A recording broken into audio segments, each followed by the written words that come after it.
I know we've used this for years. Um, well, I think I can leave the lights on. This is a pretty light um, PowerPoint. And I mean, Descartes is considered the father of modern philosophy because what he tried to do was rework philosophy from the ground up. And his approach basically put questions from epistemology, the theory of knowledge, at the center of philosophy. Um, Descartes also, if you noticed in that video, was the inventor of analytic geometry. Now, as a poly boy, I had a whole semester of that. And, if you were exposed to that in high school, you can thank Descartes. So he's a crack mathematician as well as a philosopher. And it may seem ironic, but here's the person who history records as the father of modern philosophy, who really did not like philosophy as much as mathematics. And what he did not like about philosophy that he found in mathematics was that in math, things were settled. Nobody in Descartes' day was going back and questioning the basic principles of plane geometry that Euclid laid down in the days of Plato, 2,000 years before that, 2,500 years now. And what Descartes wanted to do was take the model of a good system of knowledge that geometry provided him with and see if he could build a similar model where you start from basic, intuitively true axioms, like, as I mentioned last time, things equal the same things or equal to one another. The shortest distance between 2 points is a straight line. Some of Euclid's postulates, you start from truths that are so obviously true that they're beyond doubt. And then you go from there to more complex truths that are not so obviously true. That's, if you can remember plane geometry in high school, that's what they did. You started out with 4 or 5 basic axioms. And so what Descartes needs in order to rebuild philosophic and also scientific knowledge on this kind of a firm foundation are some basic truths that are so solidly true they're beyond doubt. Now, how is he going to find these basic truths? Well, he employs basically a skeptical method because he also believes that a lot of false beliefs have crept into his own mind and into philosophy generally. And so if the most basic beliefs are false, any ones we derive from them are also going to be false. So he says, we need to clear away the underbrush. I once had a summer job that was a whole lot like work, where I was working for a landscaping company, and they had a contract clearing away a lot of the underbrush from the peripheral grounds of the big Social Security Administration complex there in Woodlawn. And, so they were cutting things and we were pulling weeds away to let the better trees and stuff stand. But we were clearing away the underbrush. And metaphorically, he thinks that's what needs to be done for philosophy. So we need to eliminate some stuff that shouldn't be there, but also find a lasting basis of true principles that are so true they can't be doubted. And so he wants to do basically what Plato wanted us to do in the Allegory of the Cave, examine our most basic beliefs, right?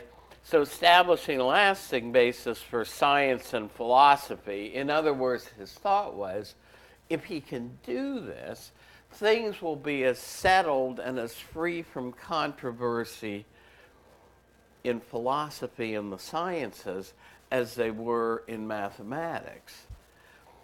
Now, the fact that they aren't will let you know how successful he was, right? Things are still in a state of controversy.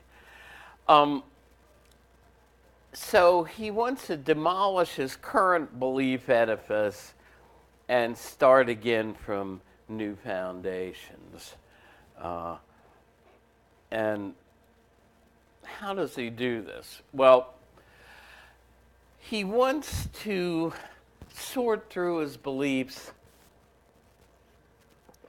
and he employs a method that gets several names. I think your book calls it, doubting methodology. The names that scholars use most often for this, I mean, textbooks kind of dumb it down, but is either methodic doubt, methodological skepticism, or hyperbolic doubt. So you have to understand that Descartes doesn't doubt that he's sitting in a real room with real furniture around him and that he really has a body any more than you and I do. But as a matter of philosophic investigation, he's going to raise doubts about all this stuff. And you say, well, wait a second, I thought we were looking for certain truths. Why are we going out this doubt and everything? Well, you see, his methodology, though, is to raise doubts about everything he can until he drills down to some truths about which he cannot raise a doubt. And if he can find some truths that are so certain that they cannot be doubted, that they will stand the strongest skeptical arguments, then those are the truths he wants to build a system on. At least he wants to find one truth. So, to demolish his current beliefs, he observes it's not necessary and it would be impossible from a practical standpoint to try to prove them false, the ones that he wants to eliminate. That's too hard a thing to do. He said, for this investigation, it'll be sufficient for me, Descartes, to, when we say withhold assent, if you assent to something, you agree that it's true. If you withhold assent, you say, well, I'm not gonna, I'm gonna keep that in doubt. I'm not gonna say that that's true. And he says, I'm going to withhold assent from any beliefs that are not completely certain and not beyond doubt. And he says, even though I'm not going to prove them false, if I can raise a doubt about them, then I'm going to treat them as if they were false and sort of set them on the side for right now. And so Now, how many beliefs do you have? Can you even count them? This program would be kind of a non-starter if he had to sift through every individual belief, right? But he says he doesn't need to do that. He need only look at the most basic principles on which they rest. And what he means here is principles that define whole categories of beliefs. So he's going to raise doubts about whole categories of beliefs at once. And so he says if these principles that define these classes of beliefs define doubtful classes of beliefs, any beliefs resting on them will also be doubtful. Now, Descartes is a later Christian rationalist, but he's in the same tradition as Plato, believing that reason gives us a special end to the nature of things. And so it shouldn't surprise us at all that as Plato downplays any kind of information we get only through our five senses. Remember, for him, anything we get from our senses, even if it's true, is at best only true opinion. It's not real knowledge. Real knowledge for him concerns eternal truths, like the truths of geometry, or like the truths of basic fundamental moral concepts like justice and virtue and the like, for Plato. So it shouldn't surprise us that the first category of beliefs that Descartes wants to raise question about are beliefs we have based on what our senses tell us. Now, Descartes says some beliefs that are derived from the senses are doubtful. Beliefs about very small objects. You know, you're walking on a beach. It's foggy. It's early in the morning. The sun's just coming up. You see what looks like a seagull in front of you, and you get a little closer and you wonder why it doesn't fly away, right? But when you get closer still, you realize it didn't fly away because it wasn't a seagull at all. Your senses sort of deceived you. It was an oddly shaped piece of driftwood on the beach that looked like a seagull in the distance. So he knows, and they knew about the old bent stick in the water trick, right? That you saw in physics, where you can put a ruler in a beaker of water and it looks like it's bent, and you take it out again and you see it's not bent, right? It's just a difference in the way light goes through water as opposed to going through air, the diffraction coefficient. I don't know, I mean, I took physics like in 1965 and 66, so, some of these things are a little foggy, after 50 years. God, can you believe that? It must be somebody else who's that old. Can't be me. Right. So other beliefs, though, he says that other beliefs that our senses give us seem impossible to doubt, right?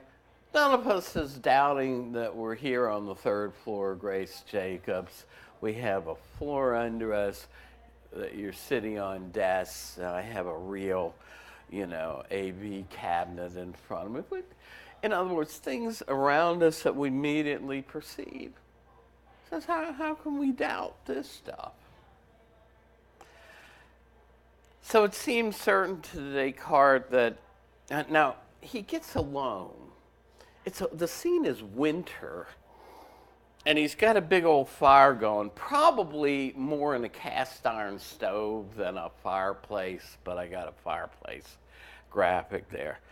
So he's sitting in his living room in his easy chair. He's in his night clothes. He's comfortable, right?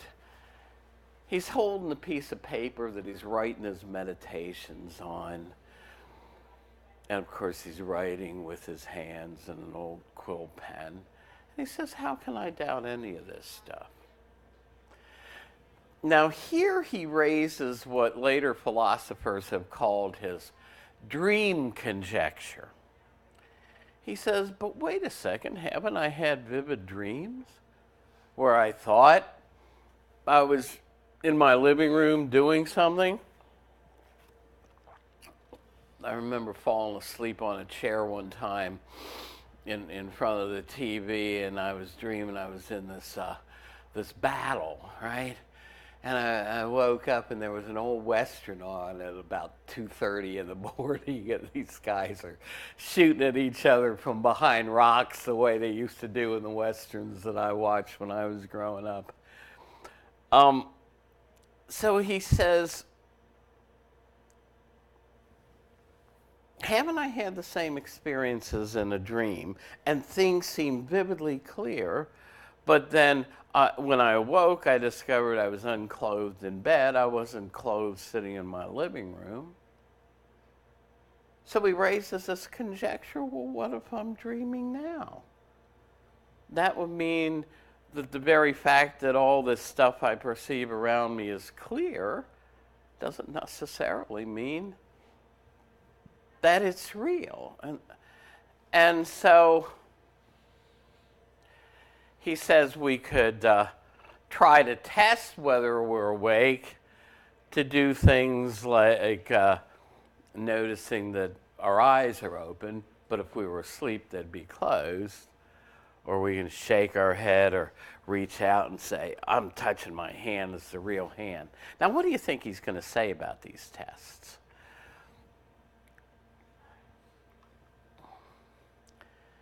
Do you think he's going to buy them as reliable? Think about it.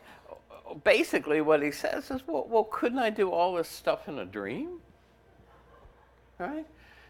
And so these obvious tests meant to distinguish dreaming from waking, like he just mentioned, all can be done by somebody asleep.